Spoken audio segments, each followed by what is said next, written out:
This is Your City Could Be Better, because it could be. I'm David Plotz. If you love your city and still complain about it, you're in the right place.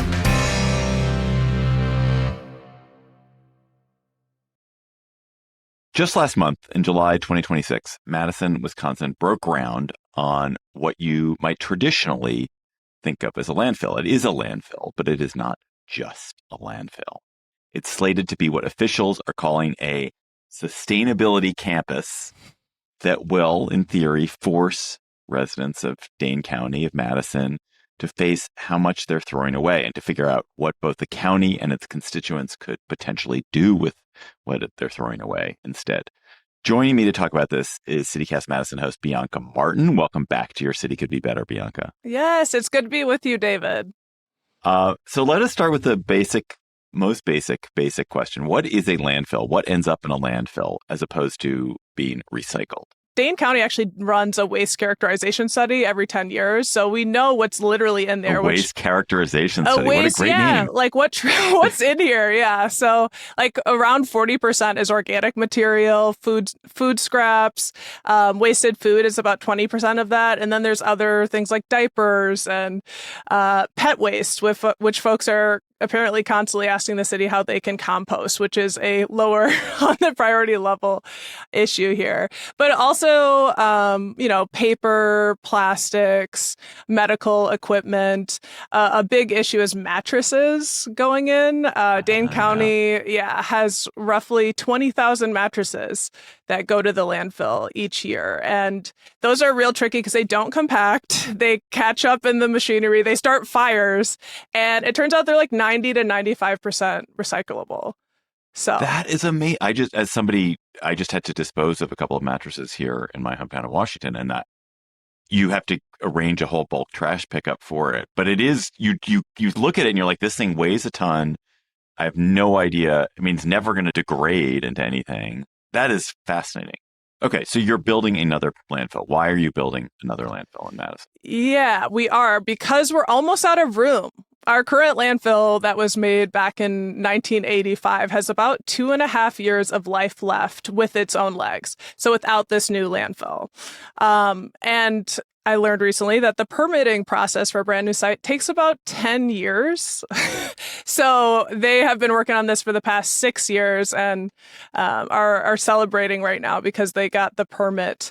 But yeah, we have 2.5 years left on our current landfill, and we need a place for our trash to go. I will say, are all Madisonians excited about the landfill? No, just to be fair and balanced. Of course, it's going somewhere. There was a local group, Neighbors for a Better Landfill, that raised concerns about impact, site's proximity to a school, wanting more public input. But the city, kept it moving. Feels like this is a really good option. There are lots of places that are running out of space for trash, and it does make sense not just to buy more space to put more trash. It is also to try to mitigate what's being produced, reduce the amount, or find ways to reuse it. So the reason we're talking today, Bianca, is this is not a landfill. This is a sustainability campus. So what does that mean? What are they trying to do in the new sustainability campus that is interesting, exciting, better, that's going to make Madison better? So they are zoning for a 25-acre business park.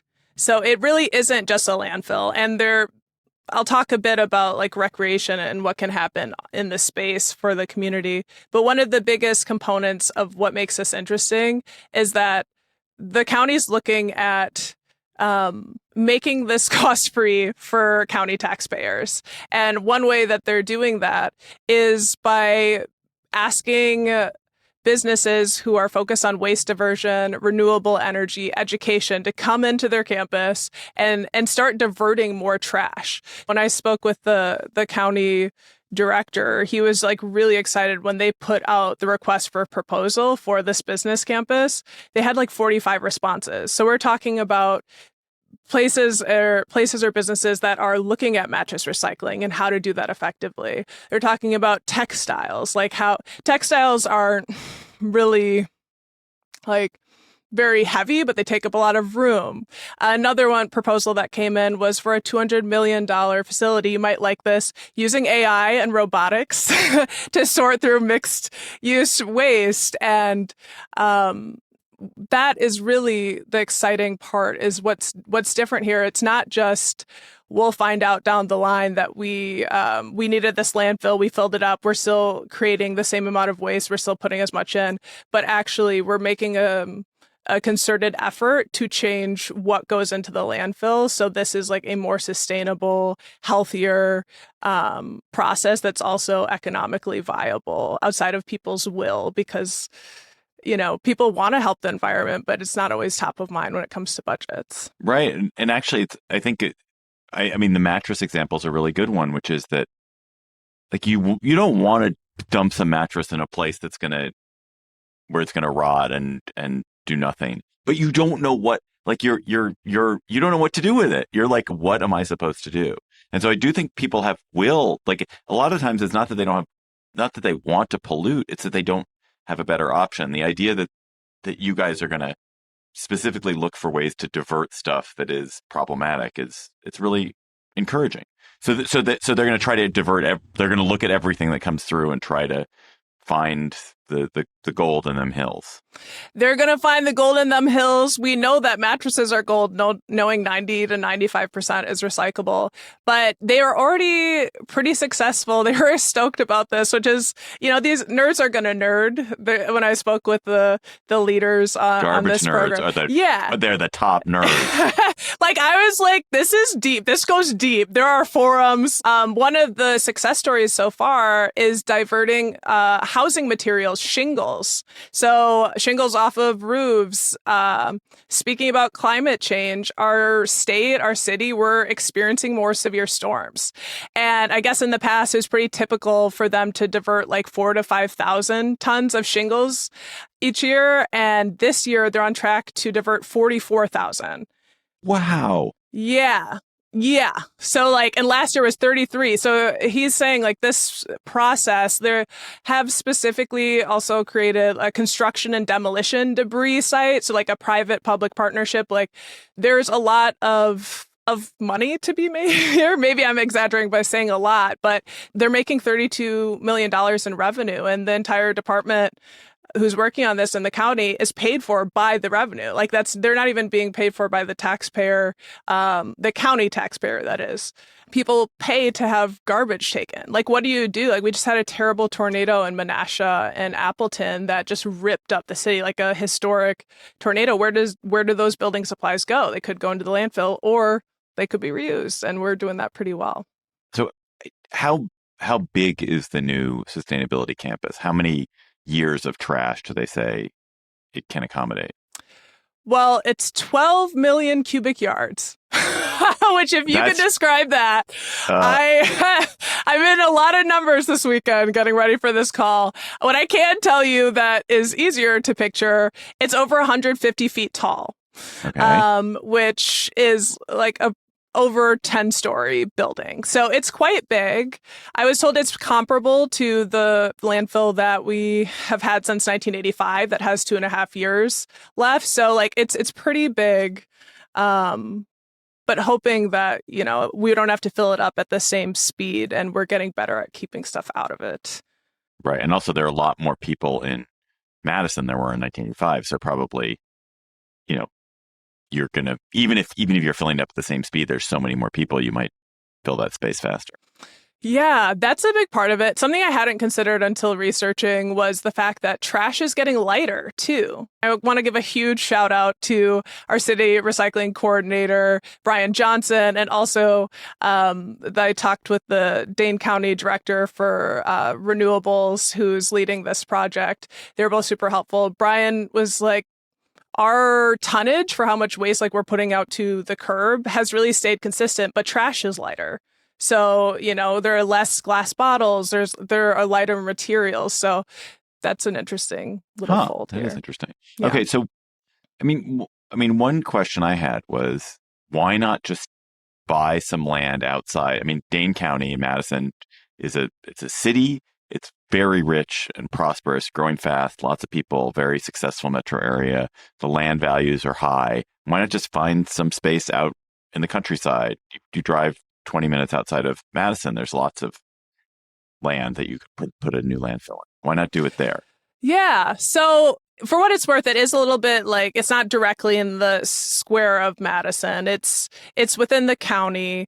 But the question, I hear your point, which is like, just ship it elsewhere, right? Outside of your county. Why destroy this beautiful place? I think the first question is, it's our trash, right? It's our responsibility. We're making this waste. But the second reason is an economic reason, which is you have to pay tip fees, right? So you have to pay someone else to take that. You also have to consider fuel costs. So those tons of trash every single day, and you're paying the employees to be spending their time driving. Talking about wear and tear, like it starts to become not a feasible plan for your budget. So there are a number of reasons to be at that campus.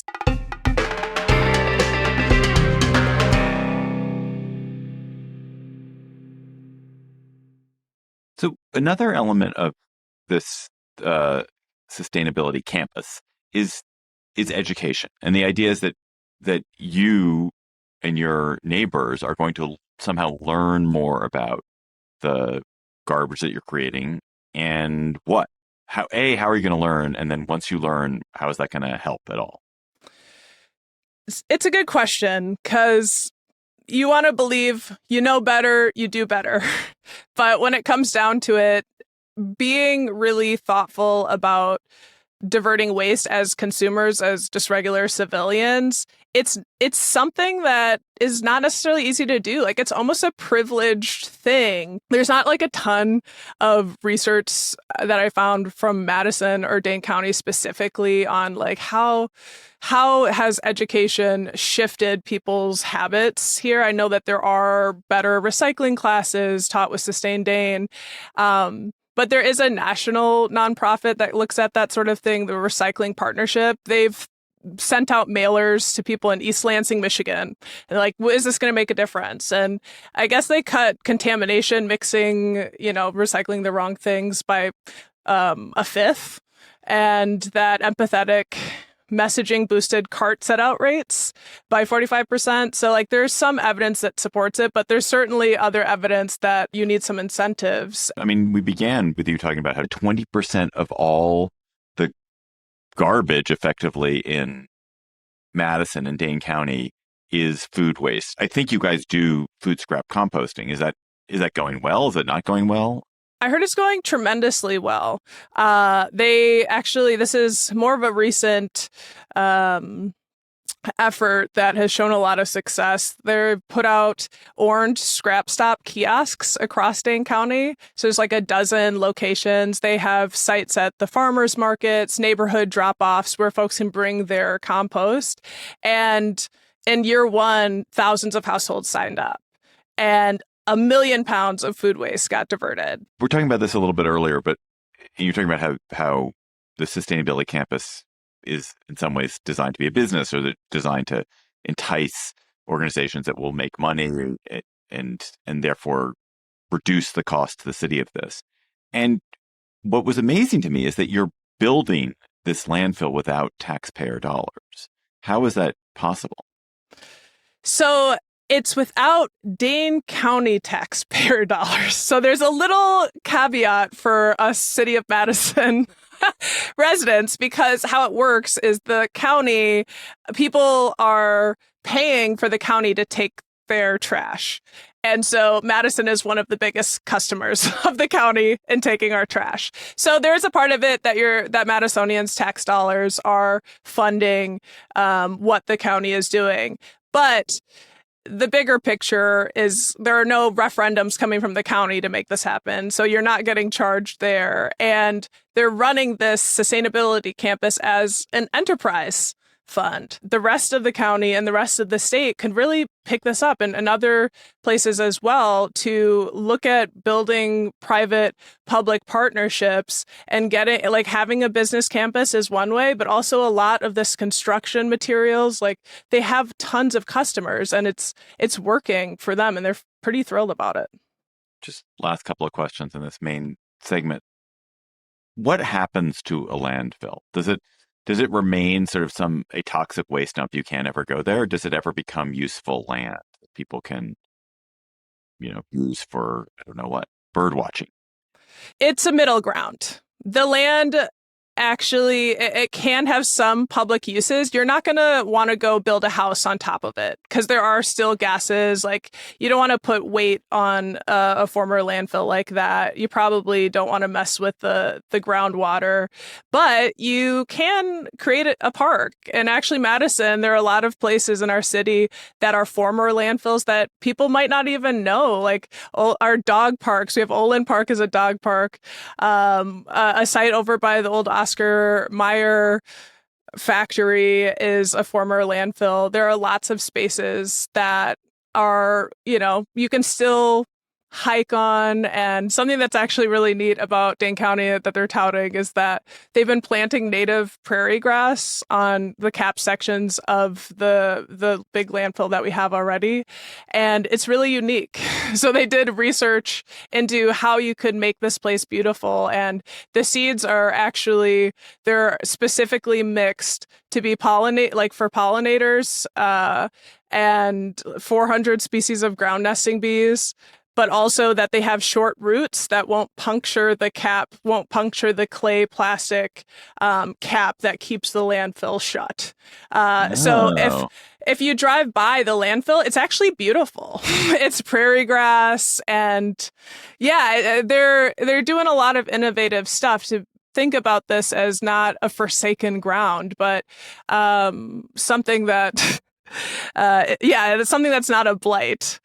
It's actually it's really funny. The name of the landfill is a family's name. They sold their land to the county, and then the county put a landfill on it, and so the landfill got named after them.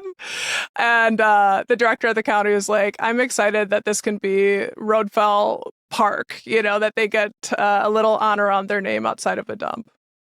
I remember I was driving in South Florida with my girlfriend, and she pointed out that, like, it was the tallest place in, I don't know if it's all of South Florida or all of Florida, but certainly the tallest place within many, many miles was the landfill, and they called it Mount Trashmore. Oh my God. So what can listeners in other cities take away from the Madison experience to make their city a bit better? I'd say start thinking about your sustainability goals entrepreneurially. Think about, like, how could we make this economically viable for people to want to be in business with us? The funding model can really be a template and worth looking at, and especially for other cash-strapped municipalities. I think that education around sustainability efforts for waste, really, those are some of the first budget lines to be cut. And so getting creative on how you can process your shit and do it effectively is important. It's not your shit in this case. Shit goes somewhere else. It's your other stuff. It's your other stuff. It might be your cat shit. Yeah.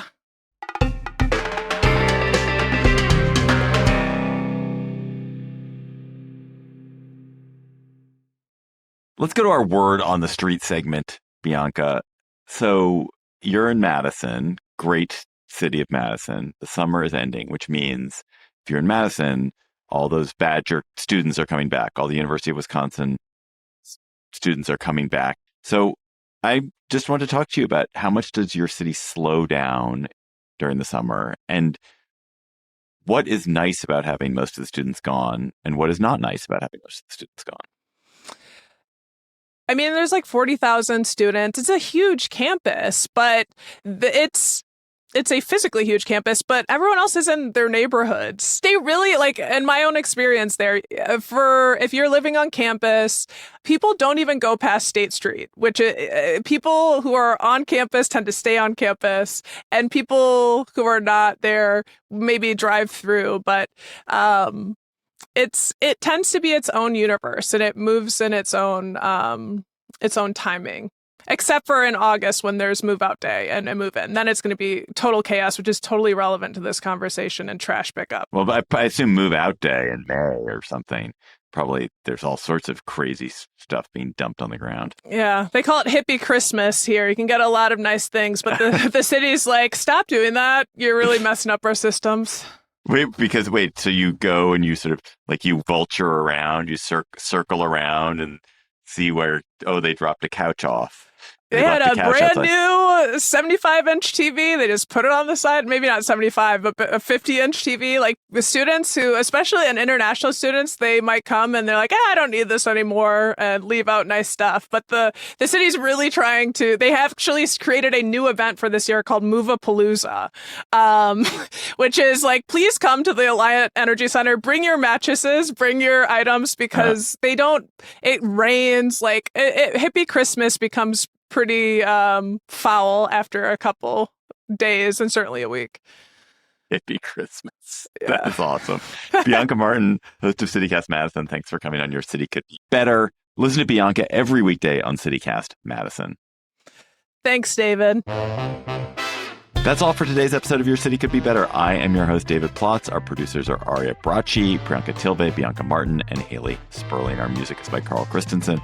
If you're enjoying the show, tell your friends, rate it, leave us a review wherever you get your podcasts. We're going to be back next week with another conversation about how your city could be better.